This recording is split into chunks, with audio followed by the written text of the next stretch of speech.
Hey everyone, it is Sam here. I am coming to you from the house. We've got the dog around, and I want to talk to you a little bit about gut health. Super sexy, right? No, maybe. You will think so by the end of this, I promise. So, I am Samantha Rowland. I am a certified personal trainer. I'm also a certified nutrition coach, and I have a website. It's called Bites of Wellness, where you can go and find some fun workouts and lots and lots and lots of really healthy recipes. So, if you haven't checked that out, please do. I am sharing with you today some of the reasons, maybe all of the reasons, why you may not feel your best every single day. Now, a lot of us have experienced what we call the food baby. I know I probably don't even have to explain it, but I will. After you eat a meal, you instantly feel like you've gained 10 pounds, especially around your stomach. You feel like you could look 4 months pregnant to a stranger. Maybe you've even had to unbutton your pants before. And I'm not talking about like Thanksgiving dinner. I'm just talking about legit food baby. So when we hear bloated, that's maybe where our brain goes. But I want you to just think about your everyday. You wake up in the morning. Does your stomach feel really flat? Are your joints really achy? Do you constantly wake up in kind of a fog? Do you have to kind of like shuffle to go get your coffee in the morning before you look like a human being?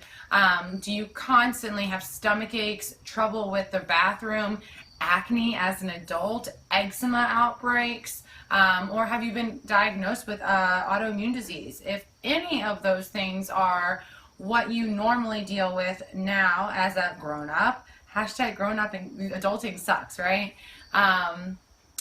You may have gut health imbalances, which is not very sexy, and I'll tell you, it's even less sexy to deal with, especially if you are constantly having that bloating and gas and discomfort, abdominal pain, maybe cramping, the acne. It shows up in some of the worst ways, like all the things that, you kind of like put face creams on and you're constantly taking Tums and antacids and all this stuff, and you've been diagnosed with irritable bowel, and maybe you have GERD or something like that, and you just think that this is the way you have to live. But you've never investigated the one thing that stays constant in your life, and that is the food that you eat. Surprise, surprise, surprise. Now, some of you guys know me. You guys know I am a huge stickler for learning to listen to your bodies. However, I also think that it is super important to give your body a break from some of the main allergens, I guess is the best way to put it, or some of the main things that are known to cause gut issues. But two of the main things that I've seen amazing results with my clients with were giving up dairy and giving up gluten-containing foods. Now, on their own, that may not seem like a lot, but when you add those two things together, it might seem overwhelming. You're like, oh my gosh, I can't have pizza. What am I going to eat for my snack? I always have yogurt. What do I put in my coffee? Oh my gosh, this is too hard. I give up. I'm done, right? And you never get to experience what it might feel like if you got over the hump of giving up those things and seeing how your body responds. Now, I have a very, very, very good friend who I recently talked into trying to give up dairy. She had a bad skim milk and cheese and yogurt and all the dairy problem. And I will just give you some of the things that she noticed in about a month's time. Her jeans no longer fit because they are too big. She wakes up with energy. She doesn't have a constant fog. She feels like her stomach is flatter. She no longer has that like, oh my gosh, I just have to go lay down and take a nap. She used to take naps all the time, no more naps. Those are just a few of the things that she's noticed. She said her skin feels different. It's a lot healthier, things like that. So that's just from giving up dairy. I also have a lot of friends who, as soon as they gave up gluten, they were able to conceive, where they had previously been told that they were having infertility issues. They gave up gluten, and most of their hormone issues fixed themselves because they were dealing with that kind of like constant aggravation of their immune system because they were not digesting gluten very well. So two of the big things with gut health you're going to hear all the time. Oh, just take a probiotic, right? I hear it all the time. I kind of cringe a little bit. And yes, probiotics are super important, especially if you maybe just took a round of antibiotics or something like that. But I want you to know, maybe you don't know this, is that most of the probiotics on the market are only like 2 or 3 strands of probiotics.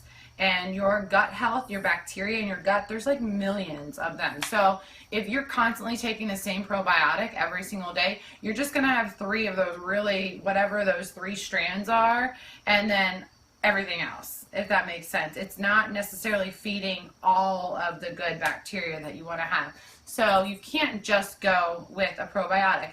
And P.S., probiotic isn't going to help you if you have an intolerance to dairy or gluten. You're constantly inflaming your system, and it might help proliferate a little bit of the issue, but your issue isn't bacteria. It's the stuff you're eating, the things your cells are going to be made out of. Your body isn't responding well to it. So I'm going to read a list, and if you have any of these things going on in your life right now, I'm going to challenge you to join our free 1-week challenge coming up starting on Monday. So here's my list, and this is just some of the things that I've known to be true. If you have gas, bloating, diarrhea, constipation, abdominal pain or cramping, eczema, dry skin or psoriasis, acne, especially adult acne, if you're dealing with depression, your hormones are imbalanced, so maybe you have PCOS. Dave? Anxiety is another good one, yep. You're tired, fatigued, run down. You have weight gain, especially unexpected weight gain. Let's stop for a second and talk about this. So if you have been eating super healthy for a really long time, maybe you constantly do, like, you're counting your calories, you're doing all this stuff, and you seem to have stalled, plateaued, and or just cannot lose weight, it might be because some of the foods that you are eating, even though they are super clean and whole foods, they are not working for your body. So if you're gaining weight, even if you're eating healthy, that's another really good one. Trouble sleeping, trouble losing weight. So if you're not gaining weight, but you're not losing weight either. Stiffness or joint health, any kind of autoimmune disease. And then if you've been diagnosed with a B12 deficiency, that could be because you have an unhealthy gut. So all of those things are a sign of unhealthy guts. It does not necessarily mean that you have a gluten intolerance or a dairy intolerance. It means that your digestive system isn't working necessarily up to par. Now, most of the reasons for that are either maybe you did have just antibiotics and now your bad bacteria kind of took over. That could be one of the reasons.